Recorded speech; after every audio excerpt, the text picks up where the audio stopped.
Hey, everybody. Happy New Year.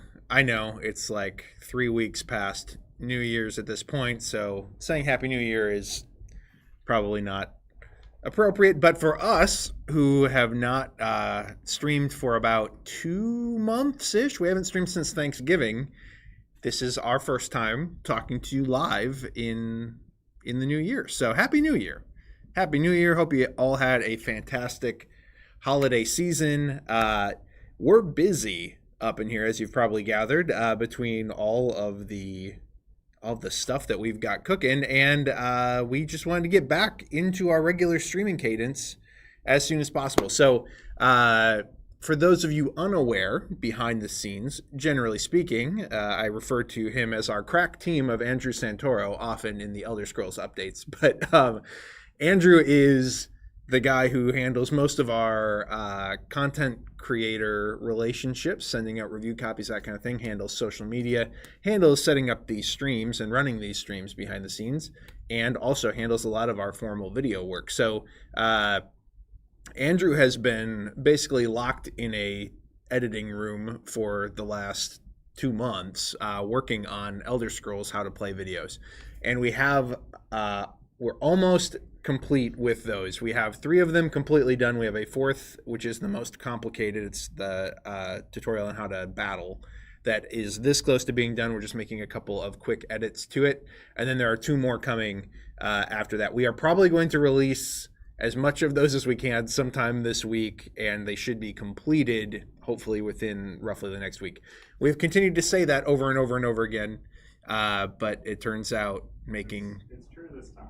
Yeah, it's true this time. Yeah, we're through video 4, the most complicated one at this point, almost, and the last two should go pretty quick from there. So so with Andrew slowly coming out of the editing dungeon, we hope to get back to doing this a lot more regularly and getting Andrew back to some of his more standard parts of his job description. So what are we doing today?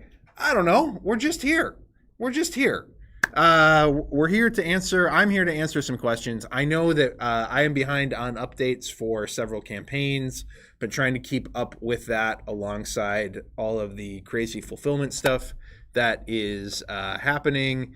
And it's just me. It's just me today. So I'm just here to answer your questions. I'm going to give a quick rundown on kind of where all of our campaigns are at. And where updates for all of our campaigns are at, so that you can kind of know what's coming this week. And then just ask me whatever you want. If I can answer it, I'll answer it. If I can't, I won't. And if I don't want to, I'll skip it. So that's kind of where we're at with, but it's just a Q&A. It's just a Q&A. No pressure. Ask me whatever you want. So yeah, so let me real quick just run down all the projects and kind of where they're at as of this exact moment. So Elder Scrolls, the last time we talked to you as it relates to United States fulfillment, we were supposed to be getting 2 containers last week. Neither container arrived last week. They are still at the rail yard. In the meantime, 2 more containers arrived at the rail yard. So we are now sitting with 4 Elder Scrolls containers in Minneapolis, but not here at CTG HQ just yet. We expect that at least 3 of them will likely be delivered this week. We might even get all 4 of them this week. 2 of them are completely full of pre-packed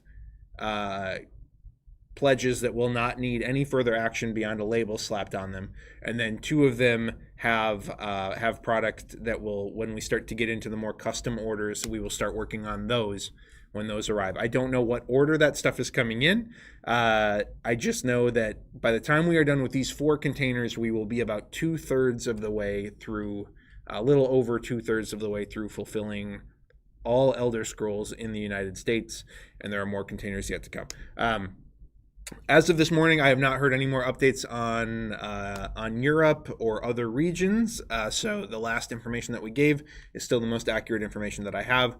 But Elder Scrolls is coming, and it's great, and it's been so amazing to see just the reaction, even from the very, very first handful of you who have already received your copies. So excited to get more of you playing that and more in your hands. On other campaigns, the other one that is still outstanding, Hoplomachus, Pandora's Box.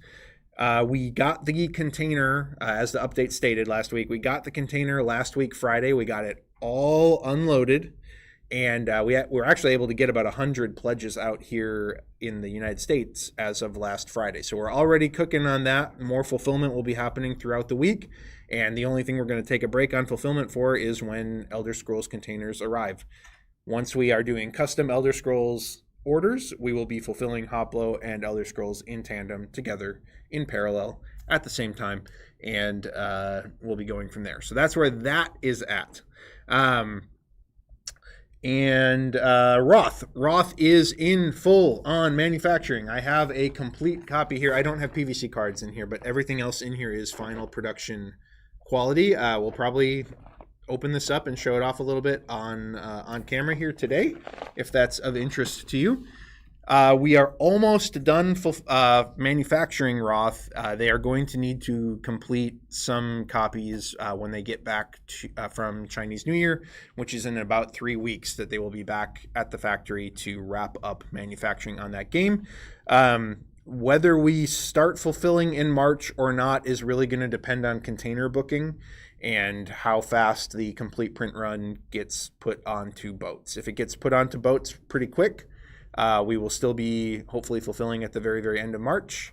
And if it takes a little bit longer than that, we may not be able to start until April, but it's going to be pretty close, and things are looking good for that. We have not given you a 20 Strong Tanglewoods update in quite some time, and that's my fault. But I have an update about 75% of the way written. I'm trying to decide if I want to hold off on. We're supposed to be receiving some samples of the 20 strong storage solutions.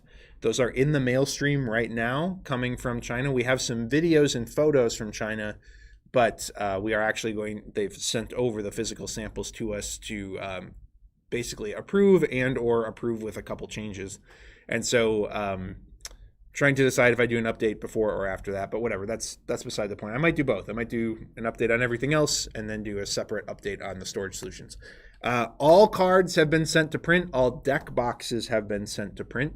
All dice have been sent to print for 20 strong Tanglewoods. The things that we are still working on here over the course of Chinese New Year is final rule books for all the Tanglewoods decks, and then also we still have a few things like the 20 strong storage stuff hasn't been sent formally to print yet, and then we have like the big outer box for 20 strong Tanglewoods. We have not received an e-proof back of that yet, so that is not we're not quite completely ready to go, but it's very, very, very close. Everything's looking great. It's a beautiful, beautiful product. I think Baba Yaga, there were a couple of outstanding things on Baba Yaga that we were still working on, but all the art's done. It's all been placed. All the cards are proofed and ready to go. And we received an e-proof back on everything. Everything's looking really, really positive. So basically, as soon as Gameland gets back from, as soon as they get back from Chinese New Year, mass manufacturing is ready to begin on pretty much everything consequential there. And then, like I said, the storage solutions we still need to see and handle and just make sure that they're looking good. But we're not, based on the videos and the photos and everything that we've seen from China, everything's looking really great there. So, in the meantime, Cloudspire continues to chug along in the background, and we have a whole bunch of art to show off that will be coming in an update this week, and we are nearing the end of development on everything for that project, and then we will move into the proofing cycle where everything gets put onto pretty papers and that kind of thing, and we start to really dig into the proofing side of things and making sure that everything is working and humming as expected. But that project is very, very well on schedule, and it's looking great. And then we've got Dragons of Etchinstone coming up, which we haven't really talked about. We have a question about it already, and so I can talk about that to an extent in a little bit, but we are projecting that campaign is going to launch likely in the first week of April. That is that's not an April Fool's joke. So that is when we are projecting that campaign will launch. We are not quite ready to talk more about it yet in a super meaningful way, but that is largely because our graphics team has been so busy with Tanglewood stuff that they have not had time to get back to like working on the UX for dragons and all that kind of stuff. So, but I'll share a little bit more about that in a bit. I think that's every project. Goodness. Yeah, there's stuff happening behind the scenes too, stuff that I can't talk about today, exciting stuff that I think folks will be really, really, really jazzed about. But of all the stuff that's active, that's a quick rundown of everything that is in progress for projects that are either imminent or that you all have already backed. So hit me with deeper questions on any of that stuff if you'd like, but that's the basics. So I'm just going to jump into these questions. I don't have any reason to blab about anything else. I'll answer the questions that you all have. So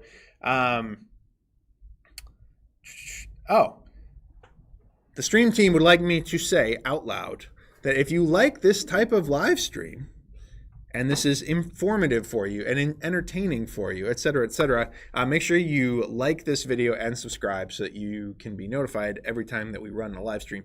Again, in normal times when we're not cranking through tutorial videos, we generally do roughly a stream a week. It's not always quite a stream a week, every other week sometimes, but we do a lot of these, and they tend to be very informative for folks. So are there videos planned for Pandora's Box expansions? That I do not know. We're not going to do like a big deep dive how to play set of videos for them, most likely, especially because all of the Pandora content is very modular, and it's kind of like you can add one thing in or you can add multiple things in, that kind of thing. And just the audience for it and the amount of work that's required for it probably isn't going to be a thing, but we will certainly be live streaming some Pandora content and showing a lot more of it off in the near future once we get back into a more steady schedule. So would we there's certainly a chance that we might farm out some how to play videos, that kind of thing. We have I think I can publicly say this. So if you're aware of, if you know Devin Norris, formerly of Devin Talks Tabletop, was working with Lucky Duck for a little while. We have contracted with Devin actually to help us do some more, a whole variety of things, honestly, across the company, from helping me write updates to helping potentially writing some lore stuff to helping with some operation stuff on the CTG Kids side of things. And so there's also a chance that I may ping Devin to help us fill some gaps on video content where we don't necessarily have the resources to do it all in-house. So there you go. Can I tell you the status of Hoplomachus Victorum German language edition? I touched on this in the update that I sent last Friday. So was it Friday, Thursday? I think it was last Thursday. So they were wrapping up at the end of last year. We've put out a formal request to both Lucky Duck and Frosted as of last week to get a formal update on exactly where things are at with their translations. I know that they were very, very close. They were very, very close, and I think both on the Elder Scrolls front and on the Hoplo front, everybody's goal was to try and get us everything right around Chinese New Year, which is, again, kind of starting formally this week. So we should have a lot more information on that kind of thing in the very, very near future. Do I have any updates? Yeah, so again, language updates for Betrayal. And again, there's 11 language updates, so it's really hard to keep my arms around every single one and exactly where every single language is at any given time. But everybody's goal was to get us files around Chinese New Year, basically so that we could proof everything and get it going into production shortly after Chinese New Year. So I haven't heard with any concrete authority that we have received any of these files quite yet, but Chinese New Year runs for about the next 3 weeks. So it should be roughly in the next 3 weeks. I would expect we're going to start to see a lot of files come in for us to proof and then get out the door. And again, anything that was language independent, things like the storage solutions, things like the neoprene, things like the little magnetic dials for tracking experience and your day counter, all that kind of stuff. We printed enough for all the language editions with the very, very first English print run. So the only things that we are waiting to print are things that are language dependent. So cards, gazetteers, boxes, that kind of stuff. So there you go. Is translation for Wroth started? I don't have a translation update on Wroth off the top of my head, but my understanding is yes. The translators have had the files for Wroth for a while already. I mean, again, we're almost done with manufacturing on the English production version. So I will aim to get an update on that as soon as I can. So, okay. This is a good question. Can we expect a new campaign this year? I don't know what you're asking there. A campaign for anything?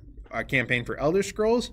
But it doesn't matter what your question is, because let me lay out a really, really broad answer that will probably cover every angle of what that question could be.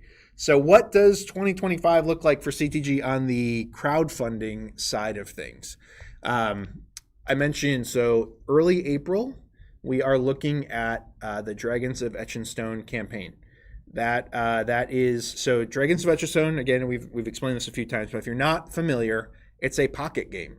It is a very, very small pocket game, 18 cards. We're expanding it significantly out to 19 cards.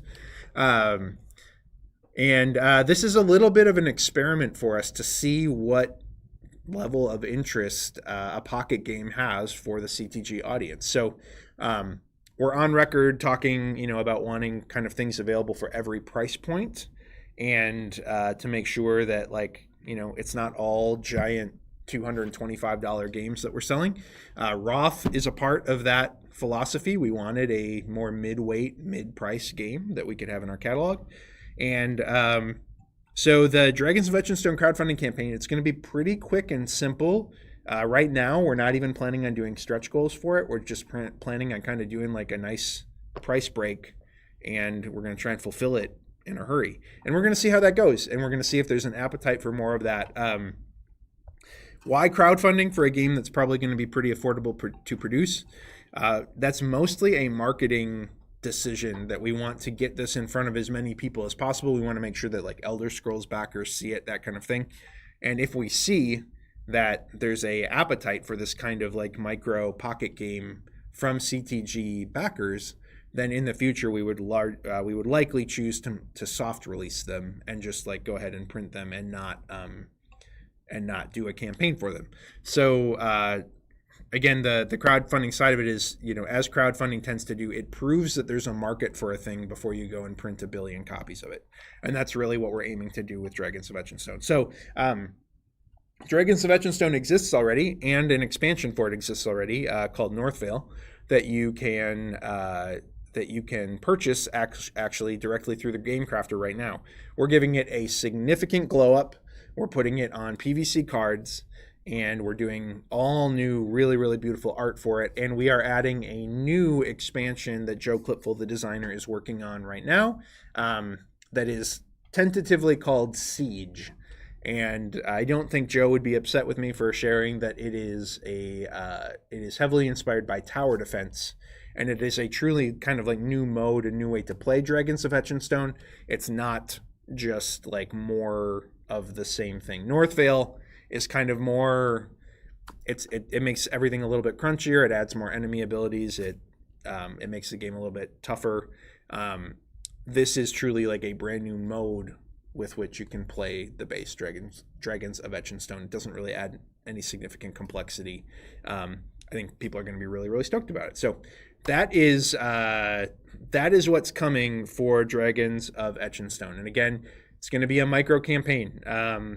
The main attraction is going to be the price point and kind of the bundles that we'll be rolling out with that campaign. It's going to be a quick campaign, and it will not hurt your wallet. It will not hurt your wallet. That's a big part of why we are choosing to go with a pocket game, and we're excited about it. So there you go. So that is the spring. Summer. I should also mention Dragons of Etchinstone is a solo game. It's a solo-only game that you play in your palm.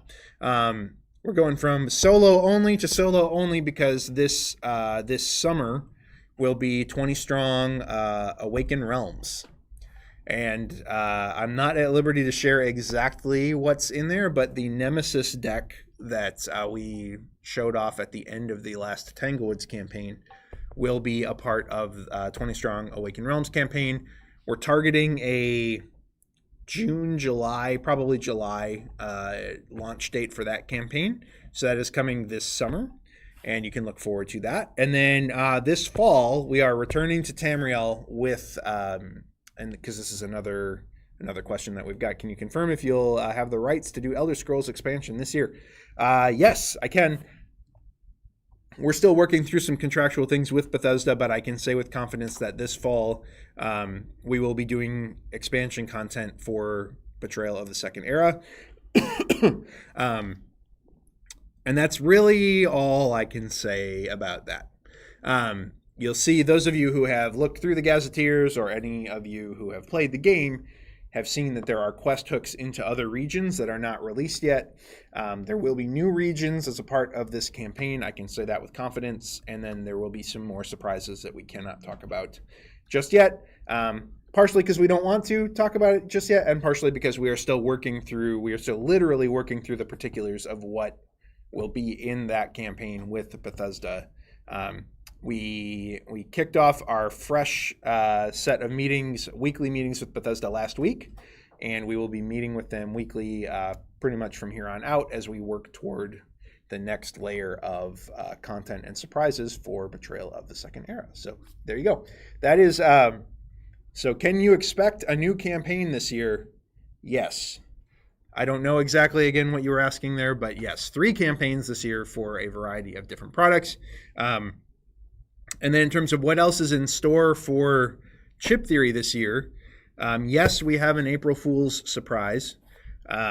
Yes, we have something, we have a couple cool things that are going to be launching at Gen Con this year that I can't quite talk about yet.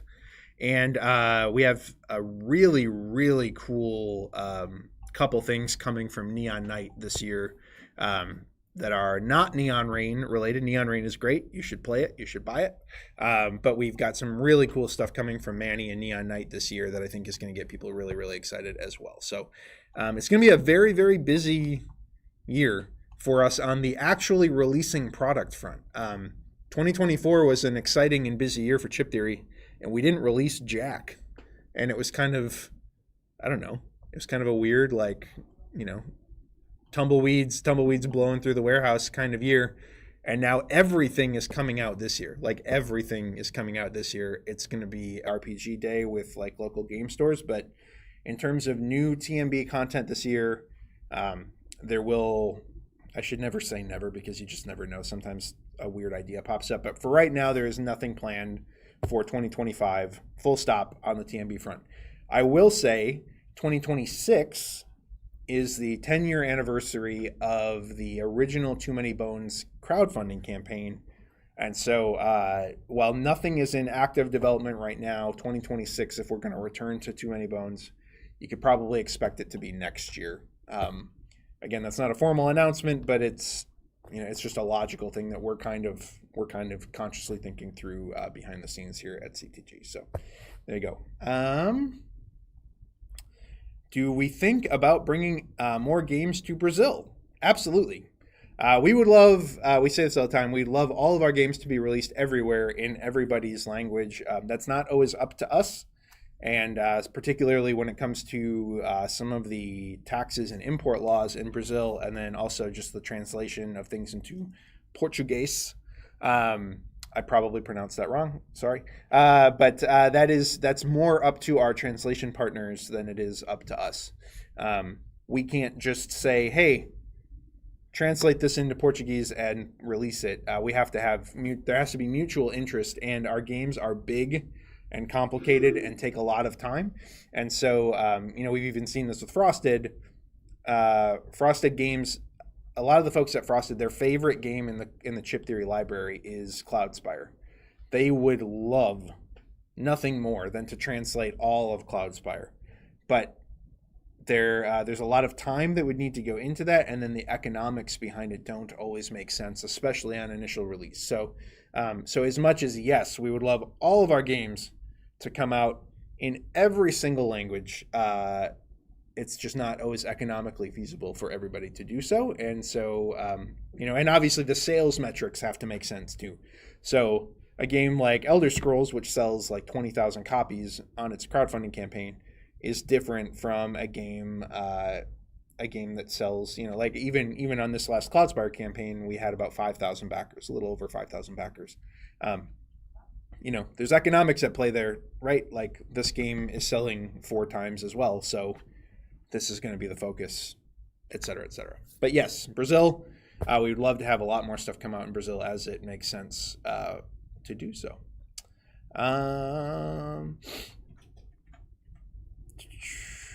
Question here about Wroth that I'm not sure I totally understand. So,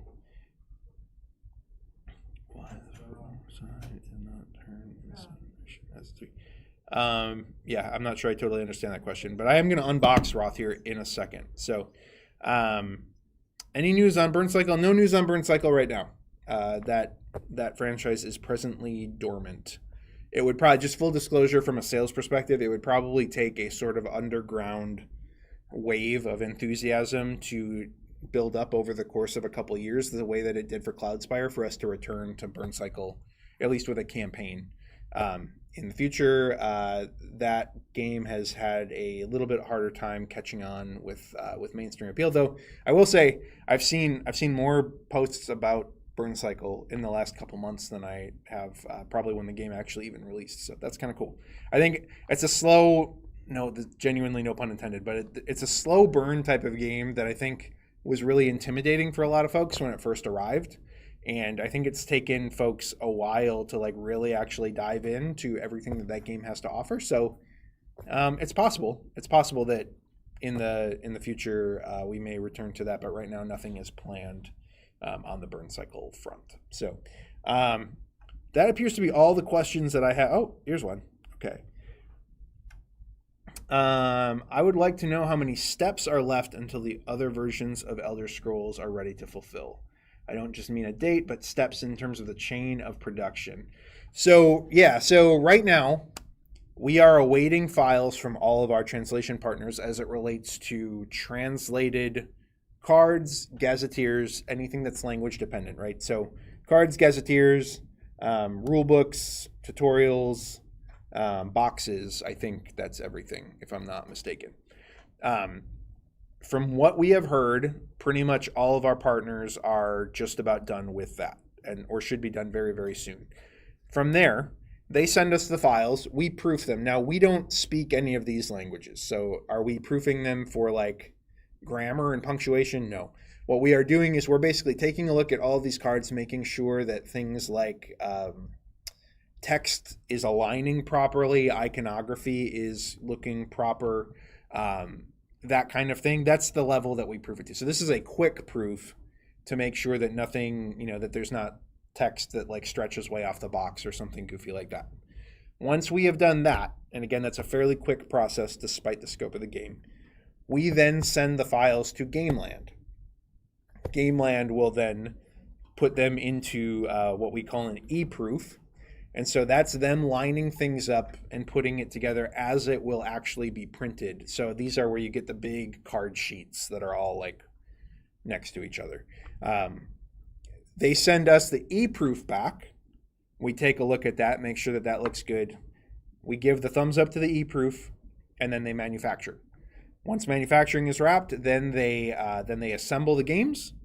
They go on to containers, and they get shipped to their final destinations, where our partners will then fulfill them to backers. So that is pretty much literally every step that is left in the equation. The longest piece of that whole thing is the actual translation itself. So we are almost done. Everybody is almost done with the absolute most difficult part. All of the steps that remain are relatively fast, with manufacturing being the biggest one. Again, generally manufacturing and assembly takes, depending on the size of the print run, is about a 30-day process. It's about a month. If you're not talking about like a 20,000 copy print run that we did for English. So manufacturing for the English version took a long time because of how many copies there are and because everything was being done at the same time. With all of the language independent things already produced, I expect that 30 days will be about what it takes for full-scale manufacturing on the language editions, going off of experience. I have not received that word from Gameland themselves, so that remains, that could change. But that's, generally speaking, that's how things have been. And then time on the ocean generally is 30 to 45 days, depending on the port that it's going to. So, I would say, hopefully we're about 3 to 4 months-ish out from like copies starting to land places, assuming we get files when we've been told we're going to get files. That's my... Again, don't quote that in stone. That's not set in stone. Your updates will provide the like hard timelines, but generally speaking, that's usually what we're kind of looking at for this type of thing. So, that's that. I'm going to what actually is I just said what that was. Okay, what actually is Dragons of Etchinstone? Rewind in the stream or go watch it back later. Again, it's a small pocket solo game. That is heavily based on Mage Knight, actually. It was inspired by kind of taking Mage Knight and shrinking it down to its most distilled state. And you can look at it and buy it on the Game Crafter. Right now, our version will be much prettier, much sexier, have a brand new art facade and UX and PVC cards and so on and so forth. But that is what it is. It's designed by Joe Clipful, who was the primary designer behind Gloomhaven Buttons and Bugs. So if you've played that, you have played a Joe Clipful design, and you can attest to the fact that the dude's got some great design chops. And again, it's our foray into the idea of a smaller micro game, which is not indicative of where chip theory is going. Again, we're trying to have things at every level, every price point, from a $12 game to a $225 game, like this bad boy right here. So there you go. Speaking of Elder Scrolls, as someone who missed the crowdfunding campaign, is there an ETA on when pre-orders might ship? We will start shipping pre-orders when we're done fulfilling. So I think February is when the last containers we need. Early February is when we expect the last containers that we need on the English side to fulfill U.S. backers. And so I would guess probably end of February-ish is the best guess I have right now on when we might start to see pre-orders start to go out. And that will be, again, there's another, so we've got the 6 containers coming for crowdfunding fulfillment. We've got another like 6 coming after that are all of our overstock pre-order copies, et cetera, et cetera. But if I understand things correctly, we don't need all of container 6 for backers. A lot of the stuff that's in container 6 will also be used to start fulfilling pre-orders. So it's going to kind of depend on when you pre-ordered, first come, first serve, that kind of thing. But I would say probably end of February is when I would expect it if I had to guess. So, all right, I'm gonna keep questions coming. By the way, keep questions coming if you have them. I'm gonna unbox real quick a copy of Wroth here, and if we don't have any other questions, that's probably just where we'll end the stream for today. But I want to show off we showed some pictures in the last update, but I want to show off the storage solution and everything that is inside of there. So I'm gonna shove some of this stuff out of the way for now. Make a little room.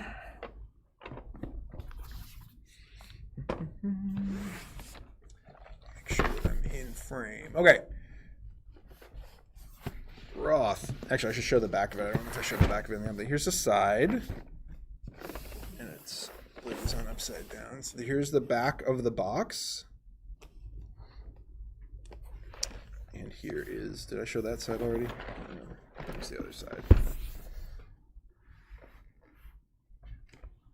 No, I need that. My voice, I can feel my voice starting to give out, by the way. I'm right at that point where I'm going to start coughing pretty soon, I think. The air is dry. It is like negative a billion here in Minneapolis today. I know anybody else who's in the Midwest is probably experiencing a similar cold snap right now, but it is cold out there. Okay, this was upside down. There, we'll put that. So this is the interior of the box. Let's see. It's got the map. We've got the rule book, which I believe I'll be publishing for public consumption in the next update.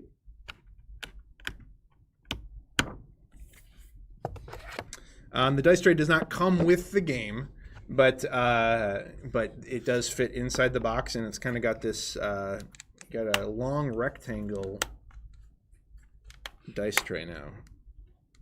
Something a little different from our standard control-your-roll dice trays. Oh, there we go. That's what I want. I'm gonna set that aside. All right, so these cards that are in here, these are not PVC cards yet. We have not received final production PVC cards just yet, so these are still ones that we have printed locally. But you got your reference cards.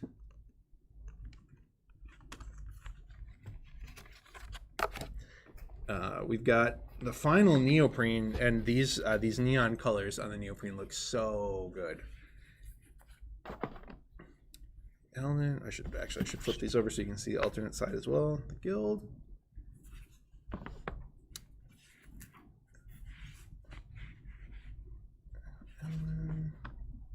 I love this neon green on the Runin. Andrew's gonna adjust the camera a little bit. You're zooming in a little bit. I'm just focusing on what you're actually holding, I think. Okay.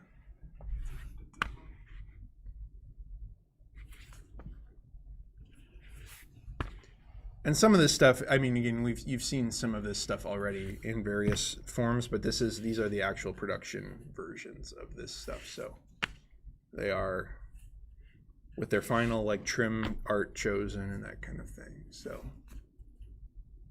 like so. That's the neoprene.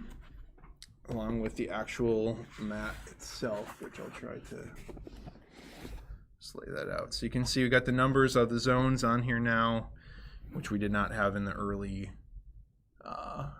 prototype versions that we were showing on camera earlier in the campaign.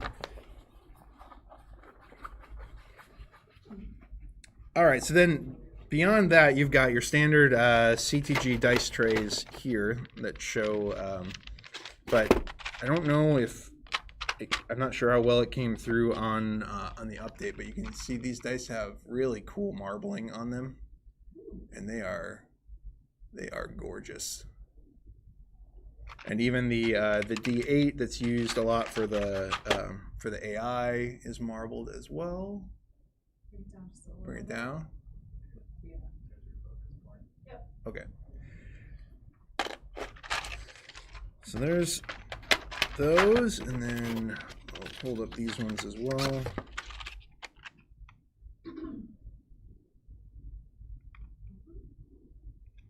Beauteous. Y'all gave us a lot of money, so we've got the neoprene score tracker here. Woo! I bet that looked really cool on camera. Okay, so then this bottom tray houses everything else, and it's got a little finger hole for you here, so you can get it out of the bottom of the tray. There's a couple different variations of metal tokens. I'm gonna quick yank out of here. Is there going to be glitter in the bottom of every copy? Yes, yeah. These glitters. What are those from? That's amazing. No, those will not be included with other people's copies. I have no idea what those are from. It's a really interesting phenomenon. Okay. So I've got one set of metal, a variety of metal tokens in here that are just a variety of sculpts, which are these ones right here. But this tray is awesome. It holds everything super, super compact and nice. And then I'm going to try to, I'll try to show off each of these sculpts a little bit too. These tokens turned out so cool. I know there was so much angst and hemming and hawing over the sculpts for these little mini tokens. I'm so glad we went the way that we did with these. I think they look absolutely phenomenal now. I'm going to quick organize them in my hand so that you can kind of see them, but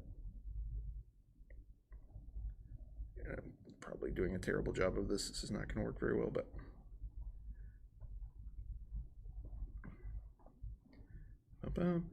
okay. Hold those up.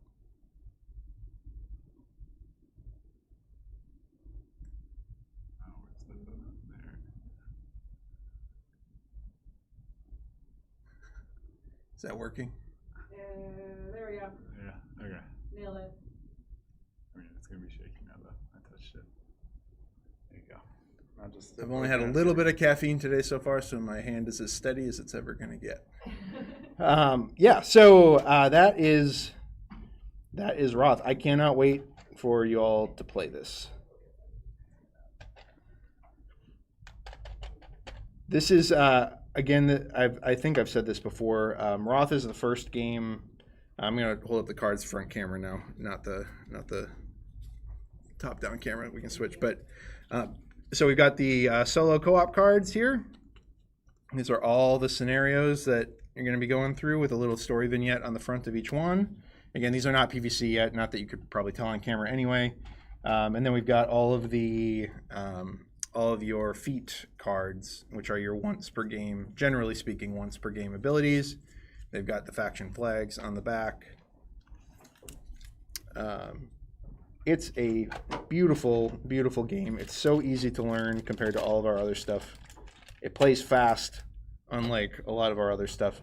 And as I was saying before, it's like it's the first true CTG game that like I will probably actually bust out with non-gamers in my life, or people who are like more who generally prefer lighter types of games. I don't play chip theory games with those type of people in my life, and so I'm excited to have something. There's plenty of crunchy strategy in the game for sure, and there's plenty of asymmetry in the game, as CTG folks tend to enjoy, but it's not so overwhelmingly complex that you can watch non-gamers' eyes start rolling back in their head when you teach it. So I'm very excited about this product, and I think y'all are gonna love it. All right, just getting everything back in the box, dice tray. Favorite faction. Okay, so just a quick question on what is my favorite faction in Wroth. I haven't even played all of the factions yet, to be totally honest with you. I would say of the ones that I've played, though I played them very poorly. I mean, I tend to play every faction very poorly, so that's no surprise. But I like the Uglon a lot. And I don't know, it's just something about playing as like kind of a zombie faction. I really enjoyed that, resurrecting things from the dead, that kind of thing. But they might be my favorite token sculpt too. That hand. I know the first hand we showed, everybody was like, "That's a terrible. That doesn't look like an Uglon hand." I do like the little hands. It reminds me of like zombies reaching out of the ground. And it just, I don't know, and it's white, so it's like sickly and pale. I don't know. They're my favorite. They're my favorite so far. But I have not played. Which ones have I not played yet? I haven't played the. I've played the Vena. I've played the Runin. I don't think I've played the Guild yet, actually, if I'm not mistaken. So, and they're kind of all about collecting Cora, or the money essentially in the game. And I haven't tried them yet. So, and I haven't, I mean, there were a lot of balance changes that were made over the course, and verbiage changes and that kind of thing over the course of proofing the game. So I haven't played a final production copy of Wroth yet. So my faction allegiances may change a little bit once I play the absolute final version of everything. So are these little, why are there little small text versions of these? Ignore those. Just ignore those. Okay. All right. So I'm going to take a drink quick because my voice is starting to go on me a little bit. Those are our secret eye test for you. You failed. Yeah. I think that's an N. No. That's our employee review. I'm due for an eye checkup, so that would have been timely. Can we see the Hoplo Mag tokens? Yes, you can. They are right here. And these actually came, we actually got these, ended up getting these before everything else, because these were actually made at Gameland, and they came on our first container of Elder Scrolls stuff, oddly enough. I'll hold these up to the top-down camera. We have shown these a little bit in updates before, but here's, down. Here, good? Yep. Hold on. There we go. Nope. Yep. Focus. Focus. Okay. Just don't move You your can keep hand. them at that So here, yeah, I'll try. Here's the box. I'm going to show the back of the box as well. So they come in this cute little box. Oh, look at that. Is that good? Yep, bring it closer towards you. Stop. Look at that. That's why we designed That the box. is some serious resourcefulness right there. Okay, so I will lift the lid on these, and I'm going to actually stand up so that I can manipulate them because I can't see them anymore. So these are the Hoplo Mag tokens. So you can see they come with chips that the tokens can rest on, and they stick right to the chips. I don't have like a big stack of Hoplo chips to like show you what they look like on a stack of Hoplo units or anything, but they are very, very. We got the Banes, we've got each of the tactics, we've got arena markers. Oh, are you just trying to get some of them off of there? I was just seeing how strong they hold. Oh, they're pretty strong. Like, you don't have to say They're pretty strong. I mean, on their own, they can hold a chip. I think, no problem. Let me see.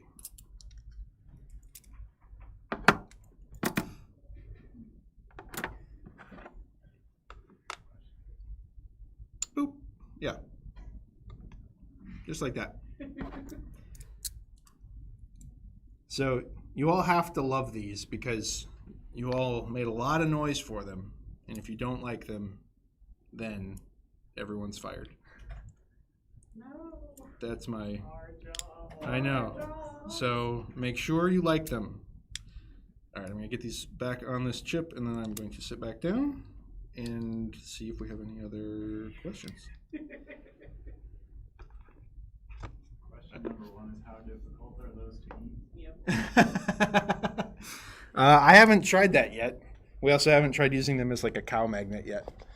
So I'll take some home to Wisconsin and Not both out at once. give a set to my farmer friends and see if they work as a cow magnet. So if you don't know what a cow magnet is, look it up. Don't look it up. Don't look it up. Don't Done. advise people. Nobody knows what it is. If it's gross. Yeah. Whatever. Okay. I think that is the end of the questions. So yeah, we'll keep this one short, kind of shorter and lighter than some of our others. But again, everything's in motion. Lots of good news coming. Lots of products coming. Lots of containers coming, and lots of updates coming. So my goal is to get caught up with all of the updates that I'm behind on. So that includes 20 Strong Tanglewoods. That includes Cloudspire. That includes what am I forgetting? I actually had another Wroth update is probably kind of overdue, but and then we will be keeping you updated on the state of Elder Scrolls and Hoplo fulfillment as it continues to chug along. Again, as many as 4 containers of Elder Scrolls are supposed to be arriving this week. They are in Minneapolis. So we are just awaiting word from truck drivers that they are going to come and deliver them, and that could be tomorrow morning starting. That could be tomorrow afternoon. It could be Wednesday. They don't tell us these things. They just give us a call and they're saying, hey, we're delivering it now. So get over there and unload stuff. And that's what we do. So, yeah, hopefully this has been informative. And then again, hopefully more official updates coming through all of our campaign channels will be even more detailed and more informative for you all. But in the meantime, Happy New Year. And thanks for watching. And Andrew's walking over here to... There's another one of these next week. Oh. Not a Q&A, but Oh. another stream. Next Tuesday, we'll be doing an Elder Scrolls front to backer. So we'll go 3 and 1, 3 games back to back. So 3 sessions. 3 sessions. So a campaign. full campaign. Or until death, Or until death. like Manage. But There's no truth to the rumor that we might stack the deck to ensure that we die early in the first session. no, that's not as funny at all. But if you want to contribute to building that character or selecting what they will do, check out that stream. There's a form attached to it where you can help build that character. Because we're going to use a completely crowdsourced built character. So yeah, check that out. Like this stream if you like this. Yeah. Follow the page Like, if you subscribe, want. smash that subscribe button. And then also, yes, there will be Hoplo Pandora content streams coming. There will be Wroth. I know lots of people are waiting for us to show off more Wroth, and we do have a shiny copy to show. So again, we just need a little time to get back into the swing of things and get a little bit past Elder Scrolls hysteria, and we will be showing off all the things very, very soon. So until then, thanks for watching. I'm Gilly. I don't even know if I introduced myself. I'm Josh Welgus. I'm Gilly. And I will see you next time.